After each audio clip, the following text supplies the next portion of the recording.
प्रदेश प्रसार चैनल में आपका स्वागत है। अब खबरें विस्तार से। उपसंचालक किसान कल्याण तथा कृषि विकास जिला भोपाल द्वारा कृषि विज्ञान मेले का आयोजन 16 फरवरी एवं 17 फरवरी 2024 को भोपाल हाट परिसर भोपाल में किया जा रहा है।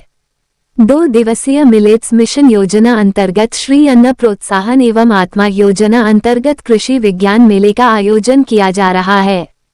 मेले का उद्देश्य किसानों को नवीन तकनीकी की जानकारी देने के साथ साथ मिलेट्स प्रोत्साहन पर केंद्रित है।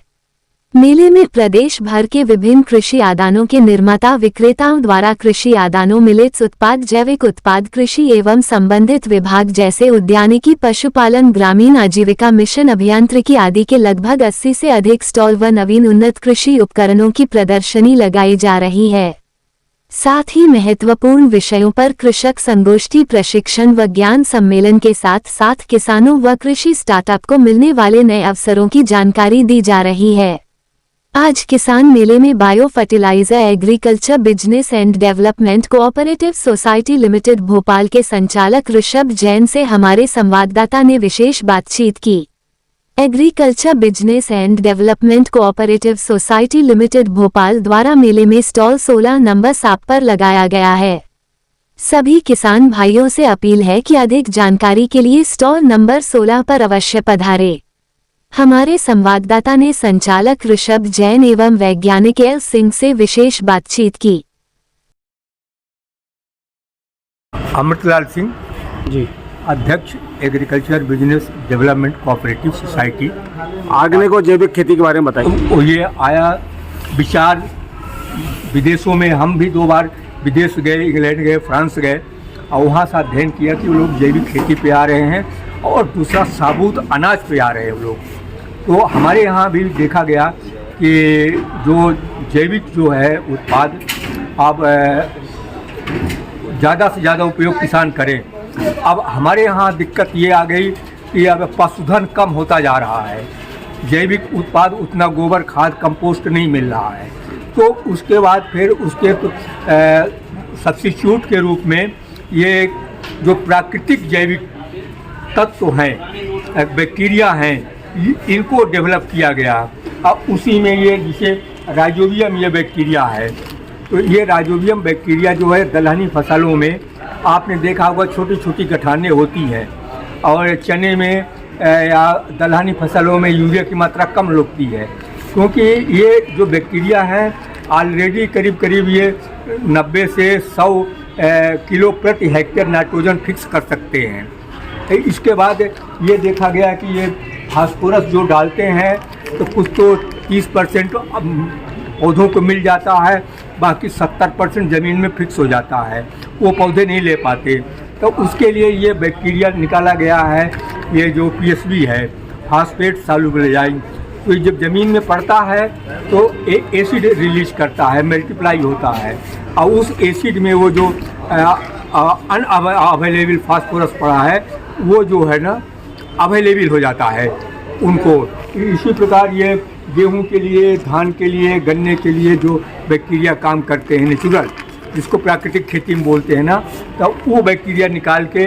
मैं Rishabh Jain, agriculture business development cooperative society limited Jinsi Bhopal मैं पूरा ऑर्गेनिक का काम करता हूँ, जिसमें PSB, राइजोबियम, प्रॉन, माइक्रोराजा और इसके रिजल्ट बहुत अच्छे हैं। तो आप जो प्रोडक्ट बनाते हैं खुद बनाते हैं, शो बनाते हैं, प्लांट है, खुद का प्रोडक्शन है। तो ये आप कहाँ बनाते हैं ये सारा, मतलब जो है? ये गोविंदपुरा में हमारा प्लांट है, गोविंदपुरा में बनाते हैं। तो किसानों को कौन कौन से प्रोडक्ट हैं और जैसे किसानों की उत्पादन में वृद्धि हो रही है या उनकी फसल में फायदा? टॉम, माइक्रोराजा, न्यूट्री प्लस, PSB, राइजोबियम, इसके हमने हर जिले में डेमो भी डला है और उसका रिजल्ट भी देखा।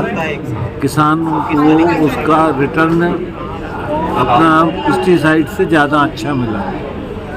और हमारा आगे ये है आगे का कि हम और आगे से आगे जाके किसानों को जैविक के ऊपर लाएं, जिससे ये जो बीमारियां बढ़ रही हैं या जो भी सही शुद्ध खाना नहीं मिलता वो मिलने लगे।